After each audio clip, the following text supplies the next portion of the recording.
একবার এক রাজা তার বিশাল সাম্রাজ্য ছেড়ে চলে গেলেন।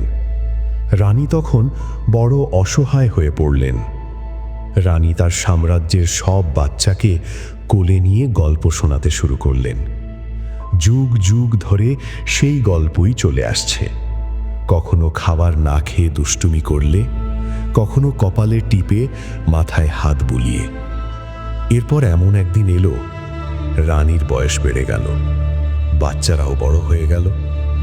তোমরা কি জানো কে সেই রানী?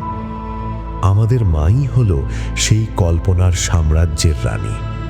হ্যাঁ, আমাদের মায়ের বয়স বাড়ছে, আর কোনোদিন আমাদের সেই সাম্রাজ্যের গল্প শোনা হবে না, আর কোনোদিন আমাদের রাজা ফিরে আসবেন না, আর কোনোদিন আর আমাদের মা